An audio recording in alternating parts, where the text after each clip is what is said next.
आंदी है तेनू उदों पुछांगा जदों खुद औलाद वाला होया कि औलादां दे दुख मापियां नू जवानी अंदर बुढ़ियां होंदियां कर देंदे ने। जवानी अंदर कई मावां बुढ़ियां होंदियां वेखियां ने।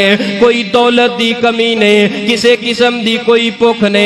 अगर भुखे ते पुत्र दे फरमा बरदारी दी भुखे, अगर भुखे ते पुत्र दे प्यार दी भुखे। सोनिया इसे तरह एक मासूम जिहा बच्चा है 5वीं या 6वीं क्लास दे अंदर, अज एदा मंथली टेस्ट आ गया है। इस टेस्ट दे अंदर पेपर लैके इस तरह पेपर सामने आ गया है। जदों पेपर सामने आ गया है, पेपर दे अंदर की लिखे है, सवाल लिखे है कि मां के ऊपर कोई उन्वान लिखो।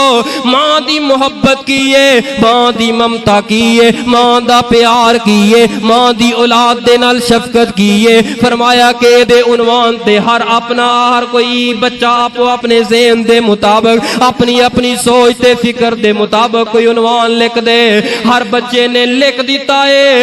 इस बच्चे ने जदों लिखिया इंतहा कर छड़िए। इन्हें सिर्फ 2 जुमले ते 2 लाइनां लिखियां ने, बाकियां ने 2-2 शीटां पर दितियां ने, लेकिन इन्हें 2 लाइनां लिखियां ते कमाल कर दिती है। केड़ियां इन्हां लाइनां दे अंदर लिखिया ते की लिखिया है। पेपर दिता है, बंद कीता है, जमा कराता है, चेक हो गए ने। चेक होने तो बाद इस बच्चे नू बुला ले आए। इस बच्चे दे बुला के ते पूरे टीचरां दे सामने जदों इस बच्चे दा पेपर दे अंदर सवाल दा जवाब पढ़ाया गया है, ओनू उची करके पढ़िया गया है। हर टीचर जिदी दाढ़ी सफेद हो गई बुढ़ापे अंदर ओ भी रो पिया। इन्ने रोए ने, ज़ारो कतार रोए ने।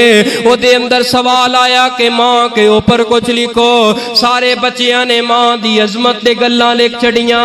मां दी औलाद वास्ते फलां कुर्बानी है, मां दे कदमां थल्ले जन्नत है। इस पुत्र ने, इस बच्चे ने सिर्फ 2 जुमले केड़े कमाल दे लिखे ने। आंदा है उस्ताद जी मैं ते बचपन अंदर अपनी मां दा चेहरा भी नहीं वेखिया। मैं ते दुध पींदा सा, मैं ते दुध भी नहीं पी सकिया। मैं ते बचपन अंदर अपनी मां नू खो बैठा सा। ऐ उस्ताद जी मां दी मोहब्बत की हुंदी है, ममता की हुंदी है, मैनू की पता है कि मां दी मोहब्बत ते ममता की है।